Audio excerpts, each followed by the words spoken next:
Assalamualaikum. Bertemu lagi dengan Bu Intan. Hari ini Bu Intan mau mengajak anak-anak semua berkenalan dengan alat komunikasi tradisional. Nah, seperti biasa, sebelum kita mulai kegiatan hari ini, kita berdoa dulu ya. Bismillahirrohmanirrohim. Robbi zidni ilma warzuqni fahma. Amin. Sudah selesai berdoanya.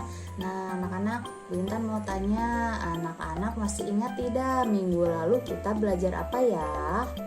Betul, kita belajar tentang alat komunikasi elektronik. Ada televisi, radio, telepon atau handphone, dan juga komputer. Nah, sebelum kita mulai belajar tentang alat komunikasi selanjutnya, yaitu alat komunikasi tradisional, Bu Intan mau mengajak anak-anak bernyanyi biar anak-anak tambah semangat.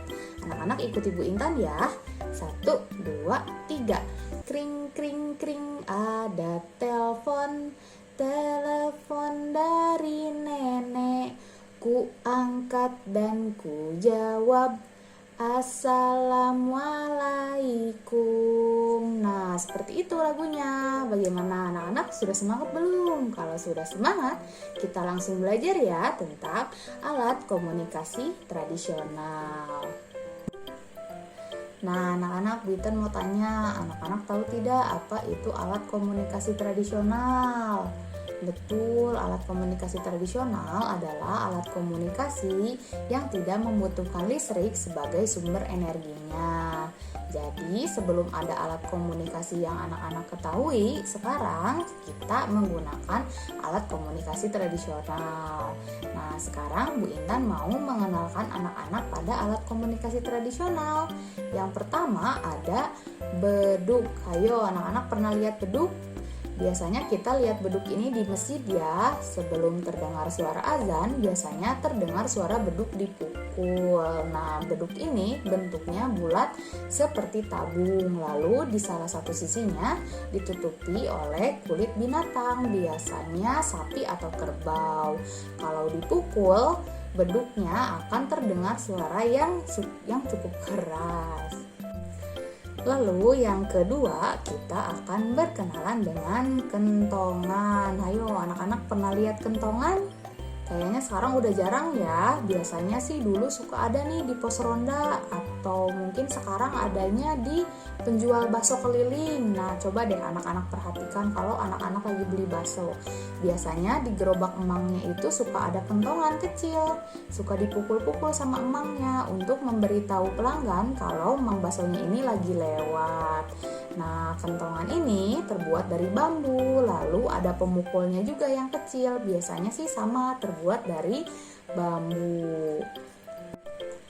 Nah, yang ketiga, kita akan berkenalan dengan lonceng. Anak-anak pernah lihat lonceng? Kalau dulu waktu Bu Intan sekolah, biasanya kalau mau masuk kelas atau sudah waktunya istirahat atau waktunya pulang, suka terdengar suara lonceng sebagai tanda. Kalau sekarang mungkin yang masih pakai lonceng itu penjual es krim keliling. Coba deh anak-anak kalau lagi jajan es krim, anak-anak perhatikan lagi gerobak emang es krimnya, ada lonceng gak ya? Lalu yang keempat, kita akan berkenalan dengan surat. Anak-anak ada yang pernah menulis surat atau ada yang pernah mendapat surat? Jadi dulu sebelum ada SMS, WhatsApp, atau Facebook, kita bertukar kabar dengan teman atau saudara kita yang tinggalnya jauh itu menggunakan surat. Biasanya menanyakan kabar, ditulis di atas kertas, lalu kertasnya dimasukkan ke dalam amplop, lalu suratnya diantar ke kantor pos untuk dikirimkan ke alamat teman atau saudara kita. Nah, sepertinya sekarang sudah jarang ya orang yang menggunakan surat untuk bertukar kabar karena lebih cepat dengan menggunakan SMS atau WhatsApp. Tapi surat ini tetap digunakan loh. Contohnya kalau anak-anak lagi sakit, biasanya anak-anak kan pergi ke dokter. Nah, dokternya itu menulis surat izin sakit untuk dikirimkan ke ibu guru biar ibu guru tahu kalau anak-anak itu sedang sakit jadi tidak bisa masuk sekolah. Nah, itu dia alat komunikasi tradisional yang ingin Bu Intan perkenalkan pada anak-anak. Sekarang Bu Intan mau denger nih, anak-anak bisa nggak menyebutkan alat komunikasi tradisional? Bu Intan tunggu ya. Nah, cukup sekian pertemuan kita hari ini. Alhamdulillah sudah selesai. Anak-anak jangan lupa untuk selalu cuci tangan, istirahat yang cukup, makan makanan yang bergizi supaya anak-anak tetap sehat. Assalamualaikum. Sampai berjumpa lagi nanti. Dadah.